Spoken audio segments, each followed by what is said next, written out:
इंतजार की घड़ी खत्म होने को है, क्योंकि राजस्थान की सियासत के जो काले बादल हैं वो छटने को हैं और सुनहरी धूप निकलने को आतुर है। फिलहाल मानसून के चलते वैसे भी राजस्थान में काले बादल छाए हुए हैं और बताया जा रहा है कि कुछ दिन बाद बादल छटेंगे और सुनहरी धूप निकलेगी। राहुल गांधी की भारत जोड़ो यात्रा जो चल रही है उससे ज़्यादा चर्चाओं में राजस्थान की सियासत आ चुकी है, खासकर मुख्यमंत्री अशोक गहलोत और सचिन पायलट। राष्ट्रीय अध्यक्ष कांग्रेस का बनाने जा रहे हैं। जिस तरह से बात चल रही हैं वो चुनाव लड़ेंगे अशोक गहलोत। सवाल उठता है, अशोक गहलोत अगर राष्ट्रीय अध्यक्ष कांग्रेस के बनते हैं तो मुख्यमंत्री कौन बनेगा। चर्चाएं तमाम हैं, जनता के सपने अलग अलग हैं। सचिन पायलट समर्थक हैं, वो अपनी मांग कर रहे हैं कि सचिन पायलट को मुख्यमंत्री बनाया जाए। किसका सपना पूरा होगा, किसका दिल टूटेगा, आला कमान क्या निर्णय लेगा। कहा जा रहा है विधायक दल जो फैसला करेगा वो होगा। लेकिन परिस्थिति जो भी हो, ये जो भी निर्णय होगा अगर, लेकिन खास बात ये भी कही जा रही है कि मुख्यमंत्री अशोक गहलोत दोनों पदों पर रहेंगे, क्योंकि मीडिया बयान में जिस तरह से मुख्यमंत्री अशोक गहलोत से पूछा गया कि आप राष्ट्रीय अध्यक्ष कांग्रेस को बनते हो तो मुख्यमंत्री आपको छोड़ना पड़ेगा, तो उन्होंने कहा था ऐसा नहीं है, इलेक्टेड पद है इसलिए दोनों पदों पर रह सकते हैं, नॉमिनेटेड पद नहीं है जो राष्ट्रपति प्रेसिडेंट का चुनाव हो रहा है कांग्रेस अध्यक्ष का।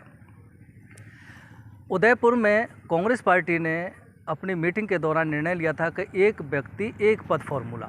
राहुल गांधी का भी बयान इस फॉर्मूले पर आया था। उन्होंने कहा था कि जो फॉर्मूला कांग्रेस ने लागू किया है एक व्यक्ति एक पद वाला, उसको मेंटेन किया जाएगा। अगर मेंटेन किया जाएगा तो ये निश्चित है कि राष्ट्रीय अध्यक्ष बनने के बाद अशोक गहलोत को मुख्यमंत्री पद छोड़ना पड़ेगा। अगर मुख्यमंत्री पद छोड़ना पड़ेगा तो फिर मुख्यमंत्री बनेगा कौन। ये जो चर्चाएँ हैं न केवल राजस्थान में चल रही हैं, बल्कि मुझे लगता है उत्तर भारत में यही चर्चाएं आज लोगों के बीच चल रही हैं। अब देखिए, ये इसको समझें उससे पहले थोड़ा ये समझना होगा कि राजस्थान की विधानसभा का स्वरूप क्या था और क्या है। 1952 में पहली विधानसभा गठित हुई, चुनाव हुए, मुख्यमंत्री बने। बाद में कांग्रेस 5 विधानसभाओं तक कांग्रेस का राज रहा। उसके बाद जनता दल ने अपनी सरकार बनाई, इमरजेंसी लगती है और 77 में भैरव सिंह शेखावत मुख्यमंत्री बनते हैं। लंबे समय तक वो मुख्यमंत्री रहते हैं। फिर 1998 में कांग्रेस वर्चस्व में आती है, अशोक गहलोत पहली बार मुख्यमंत्री बनते हैं। भैरव सिंह शेखावत 2002 में उपराष्ट्रपति बन जाते हैं। बीजेपी राजस्थान में चेहरा नहीं होता है, इसलिए वसुंधरा राजे 2003 के विधानसभा चुनाव में भाजपा सरकार आते ही मुख्यमंत्री बन जाती है। 2008 में फिर गहलोत आ जाते हैं, 2013 में फिर वसुंधरा राजे आ जाती है और फिर 2018 में फिर गहलोत आ जाते हैं। ये सिलसिला जारी है। अब देखिए, जिस तरह से चर्चाएं चल रही हैं कि मुख्यमंत्री अगर अशोक गहलोत राष्ट्रीय अध्यक्ष बनते हैं कांग्रेस के तो फिर मुख्यमंत्री कौन होगा। कुछ जानकार ये भी बता रहे हैं कि मुख्यमंत्री अशोक गहलोत ऐसे जादूगर हैं कि वो दोनों पदों पर रहेंगे, ज़्यादा नहीं तो कुछ महीने रहेंगे। लेकिन इसका निर्णय कांग्रेस आलाकमान करेगा और ये सही बात भी है। अगर इसका निर्णय जिस तरह से करता है कांग्रेस आलाकमान करता है, कांग्रेस आलाकमान क्या निर्णय करता है, उसका स्वरूप क्या होगा, वह निर्भर करेगा आगामी विधानसभा चुनाव पर कि कांग्रेस की स्थिति कैसी रहेगी और बीजेपी की स्थिति कैसी रहेगी। दोनों पार्टी, खासकर कांग्रेस की बात करें तो कांग्रेस का वजूद क्या रहेगा आगामी 2 वर्ष 2023 के विधानसभा चुनाव में।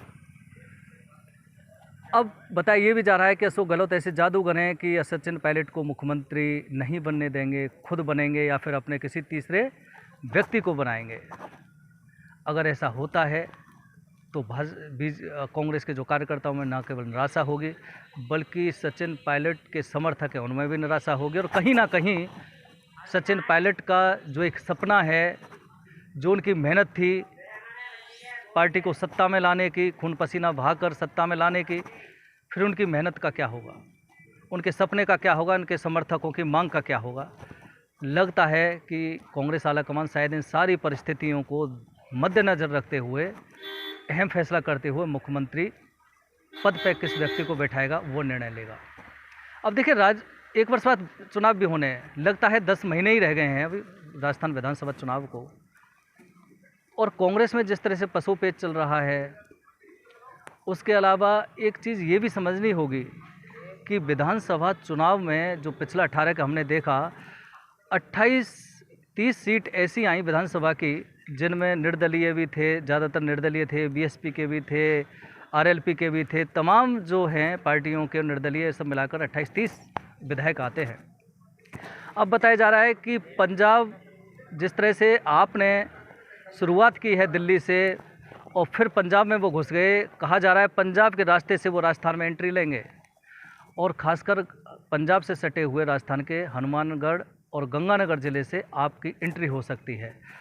और बताया ये भी जा रहा है लोगों के मुताबिक कि ये दो ऐसे ज़िले हैं गंगानगर और हनुमानगढ़ जो पंजाब से सटे हुए हैं, वहाँ से आपकी शुरुआत हो सकती है। वहाँ से अगर वो आप भी सीटें लेकर आती हैं कुछ, तो 28-30 का जो आंकड़ा है, ये आंकड़ा शायद 35, 40 और 50 तक बढ़ जाता है।